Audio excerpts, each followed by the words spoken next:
Ça y est, le dernier personnage de la caravane est disponible sur le site web, il s'agit du consultant. Alors le consultant, il a été réalisé par 3 artistes de malades. On a eu Rémi au design, il a vraiment fait un super travail. Moi je trouve qu'il a bien réussi à vraiment réaliser l'archétype du détective privé, mais aussi il fallait lui donner un aspect un petit peu plus costaud. Il fallait qu'il ait l'air de pouvoir casser les gueules sur le champ de bataille. Du coup je trouve qu'il a super bien réussi ça. On a eu Stéphane Camosetto à la sculpture qui a fait un travail de malade.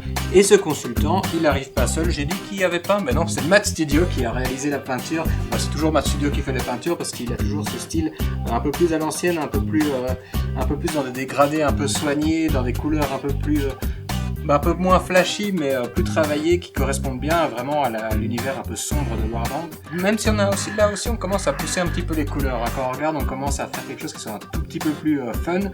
C'est parce que je pense que tout simplement je suis dans une attitude un peu plus fun en ce moment. Donc ça doit peut-être se ressentir sur notre direction artistique petit à petit. Qui sait, je suis pas sûr. Mais ce consultant, le principe c'est qu'il arrive pas seul.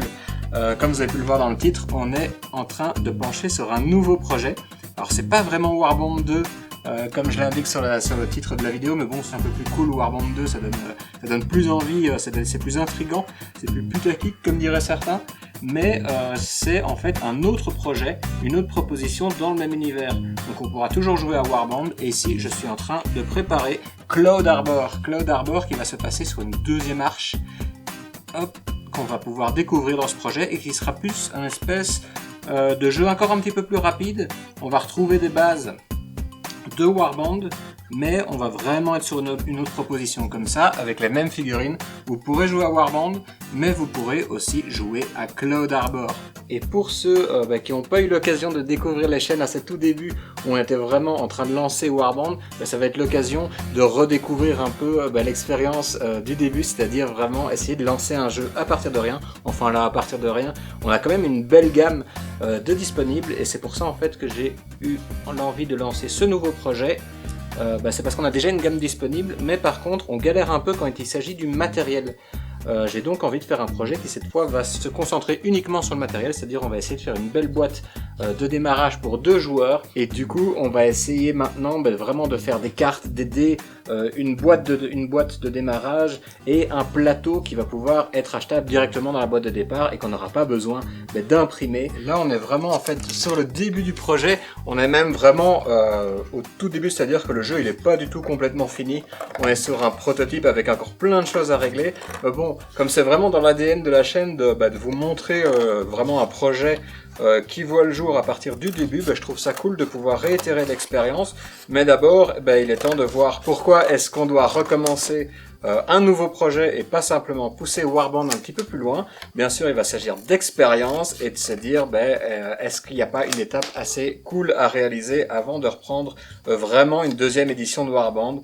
Venez avec moi, je vais vous expliquer ça tout de suite, ce sera beaucoup plus clair à l'intérieur. Avec Warband, j'avais placé la barre beaucoup trop haut. Le vrai souci, c'est que je suis une équipe de 1 personne, et du coup, comme ça, pour proposer un jeu aussi dense que Warband, il faut pouvoir animer une communauté, il faut pouvoir organiser des tournois, il faut pouvoir gérer la prod. En fait, c'est beaucoup trop de casquettes pour moi, mais ça veut pas dire qu'on va arrêter Warband, ça veut dire qu'on a besoin de faire un petit projet intermédiaire avant de revenir en force sur Warband avec peut-être une deuxième édition du jeu. Mais d'abord, j'ai besoin d'avoir plus de moyens et une équipe plus fournie. Mais pour ça, c'est ce que j'ai appris, c'est qu'il faut vraiment pouvoir s'établir dans le métier, et pour l'instant, juste Petit Bouni tout seul, ça le fait pas quand il s'agit de lancer un projet aussi ambitieux que Warband. Et du coup, avec Cloud Harbor, on va essayer vraiment de solutionner tous les problèmes qu'on a rencontrés dans Warband en faisant un jeu un peu plus condensé, plus rapide, et où on va pouvoir acheter une boîte de base, aller chez soi et jouer sans avoir besoin d'imprimer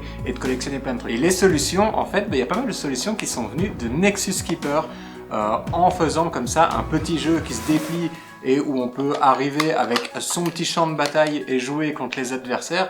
Mais j'ai remarqué à quel point c'était juste agréable d'avoir quelque chose de tout prêt pour pouvoir affronter l'adversaire sans devoir commencer à installer plein de trucs. Et surtout, grâce à Nexus Keeper, j'ai trouvé un petit système qui va permettre, et ça va faire plaisir à beaucoup de monde, de passer à un système de D6. Et je dois tout ramasser maintenant. Et solutionner Warband, on va vraiment essayer de le faire à tous les points, c'est-à-dire qu'on va commencer vraiment avec même le fluff, le background, parce qu'en fait on avait mis la barre trop haut même pour l'univers, c'est-à-dire que on avait commencé un jeu en partant de rien en se disant on va vous décrire un monde complet avec l'espace environnement et tout, bref un sacré bordel. Et là en fait on va essayer de recentrer un petit peu l'action sur une partie plus précise du monde qui va être plus contrôlable et qu'on va pouvoir définir bien mieux. Dans Warband, avec la caravane, on a exploré Managon qui est l'arche la plus peuplée des arches de toutes les arches encore en vol. Et cette fois, on va partir, pas tout à fait à l'extrême opposé, mais presque, on va partir sur Cloud Harbor. Cloud Harbor, c'est l'arche la plus pauvre de toutes les arches qui sont encore en fonction. Et elle est tellement pauvre en fait qu'elle commence un petit peu à s'effondrer. Il y a des parties de la ville qui sont en train de se casser la gueule. C'est pour ça qu'on l'a surnommé Cloud Harbor, parce que ça ressemble un peu à un port du fait qu'il y ait une ouverture comme ça sur tout un flanc de la ville. On est occupé avec Rémi d'essayer vraiment de définir des visuels pour Cloud Harbor, pour la ville, pour le jeu.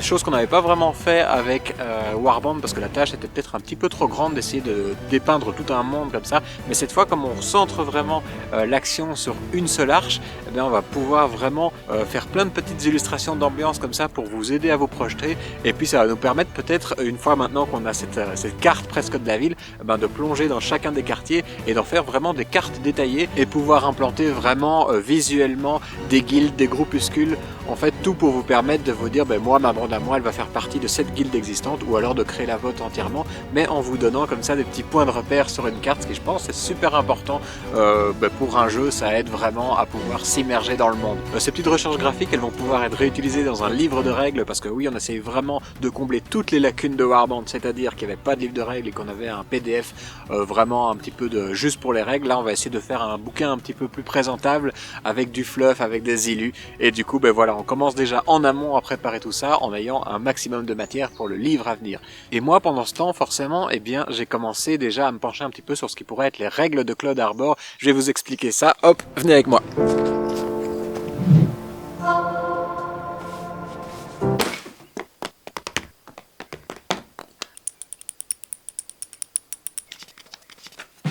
Et voilà, bienvenue sur le premier plateau officiel de Cloud Harbor. Alors je vais vous expliquer en gros les principes. On va pas rentrer dans les détails parce que là l'idée c'est juste de vous montrer à peu près ce que j'envisionne pour le jeu. C'est parti, je fais juste un peu vite fait place nette histoire de vous montrer ça et on va se lancer. Ça va être des explications vraiment grossières, histoire juste que vous compreniez un petit peu le concept, mais vraiment grosso merdo. Le principe c'est que chaque joueur va arriver en fait avec 3 petits plateaux comme ça de 3 cases sur 4. Donc on réduit un peu la taille par rapport à Warband, parce que dans Warband, chaque joueur, quand on prenait les fichiers imprimés, arrivait avec 4 plateaux de 4 sur 4.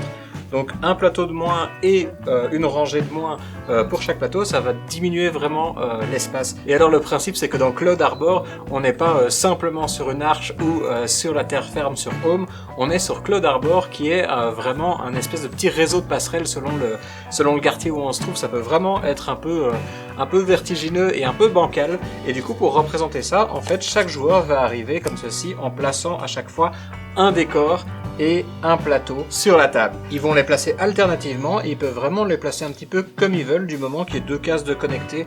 Ça c'est vraiment un petit peu comme on veut. Et en gros l'idée derrière tout ça c'est que en fait sur 2 des 3 plateaux qu'on a, on a une borne de connexion qu'il va falloir défendre. Ça remplace un petit peu le système de leader de Warband. En fait ici c'est les bornes de connexion qui vont générer les jetons ordre qui vont possiblement être désactivés par l'adversaire. Donc on va essayer de placer ces plateaux un petit peu comme on veut pour défendre un petit peu au mieux ou pour attaquer l'adversaire. Si on place nos plateaux vraiment proches des siens, on va être plutôt sur une solution offensive, tandis que si on les place vraiment le plus en arrière possible, on va essayer de protéger nos bornes au mieux. Donc par exemple si ici le raider il décide de venir placer sa dernière borne comme ceci vraiment très très proche pour pouvoir potentiellement lancer l'assaut derrière les lignes sur le plateau le plus en arrière de l'adversaire. Et en plus chaque joueur possède un petit plateau de 2 sur 2 qu'il va pouvoir placer aussi au milieu ou à la fin vraiment de son déploiement. On place les plateaux ou les pontons dans l'ordre qu'on veut et on va pouvoir venir les placer où on veut. Soit si par exemple le joueur de la caravane est plutôt défensif, il aurait pu venir placer son ponton ici pour venir créer encore un peu plus de distance avec l'adversaire, tandis que le joueur raider pourrait se dire « Hé là mon coco, tu t'en vas pas, je vais essayer de créer un accès plus court par ici. Parce que le principe dans Cloud Harbor, c'est que non seulement on va pouvoir se déplacer sur ce plateau un petit peu biscornu, mais en plus les cases vides qui représentent en fait le ciel autour de Cloud Harbor, eh bien vous pouvez tout à fait les parcourir en essayant de sauter entre deux points, avec bien sûr le risque de faire une petite chute bien agréable vers le sol de Home. Donc ça crée un jeu vraiment très dynamique où on essaye de protéger ses bornes, d'attaquer les bornes adverses. On se déploie autour de ces bornes sur une case adjacente, ça c'est comme on veut. Et l'idée ça va d'essayer d'arriver à trouver une borne adverse qui est pas trop défendue pour essayer de la hacker. Ça c'est vraiment un point que j'avais envie de corriger par rapport à Warband, c'est que j'avais envie de quelque chose de plus immersif dans l'univers qu'on dépeint, celui d'un univers cyberpunk. Ce qui veut dire que j'avais vraiment envie d'intégrer du hacking, histoire que ce soit pas juste un jeu d'affrontement qui pourrait être remplacé dans n'importe quel univers. Ici on est vraiment dans un jeu où on va venir hacker les bornes adverses. Par rapport à Warband 1, ce que je reprends c'est les systèmes qui ont vraiment bien marché, c'est-à-dire on reprend un tableau d'action, mais ce tableau d'action il va être en fait simplifié et il va pas tout à fait marcher de la même manière, c'est-à-dire qu'en fait dans Cloud Harbor il n'y aura pas de tour, on a une case qui nous permet de récupérer ces jetons, et en fait en faisant ceci, lorsqu'on place un jeton hop, sur la case pour récupérer ces jetons, on va permettre à l'adversaire du coup d'avoir une espèce de double activation jusqu'à ce que lui-même doive récupérer ses jetons et offre une double activation à l'adversaire. Donc c'est pas tout à fait comme Warband, mais on retrouve ce tableau d'action qui est vraiment très stratégique et très fun, même s'il est un tout petit peu différent. Ici vraiment le gros changement ça va être qu'il va pas y avoir de tour. En fait comme je voulais que le jeu soit vraiment très dynamique et que la partie puisse se terminer assez rapidement et que ce soit en fait une course au point plutôt que d'attendre la fin de la partie, parce que de temps en temps dans le tour 5, 6, on connaît un petit peu le déroulement et on attend juste que la partie se finisse. Ici, j'avais vraiment envie d'arriver sur une durée de jeu un peu plus courte, du coup il fallait vraiment un objectif final. Donc ici ça va être une espèce de course au point, mais en fait ça va être une course au point négative, parce qu'on va accumuler des points de déroute. En fait chaque fois que l'adversaire va nous supprimer un personnage ou désactiver une borne, on va accumuler des points de déroute.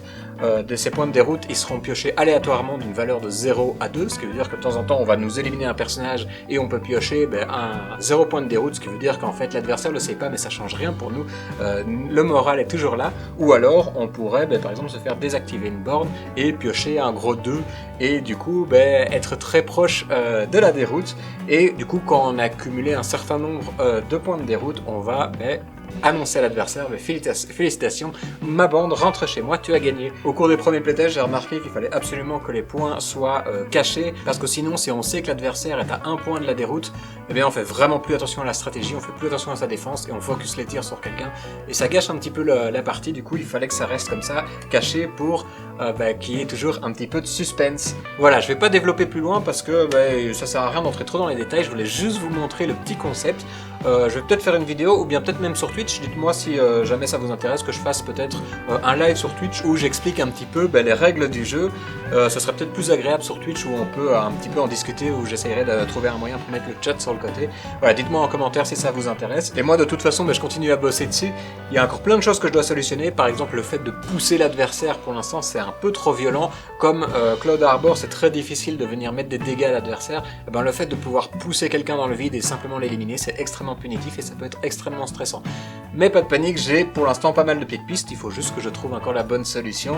Je suis en train de playtester tout ça, et de toute façon maintenant je vais aussi essayer de mettre tout ça sur forme écrite pour que vous puissiez le tester chez vous, me faire vos retours, parce que là oui, je vais avoir besoin de beaucoup plus de retours que simplement ce que moi je peux playtester tout seul. Donc toute aide sera la bienvenue.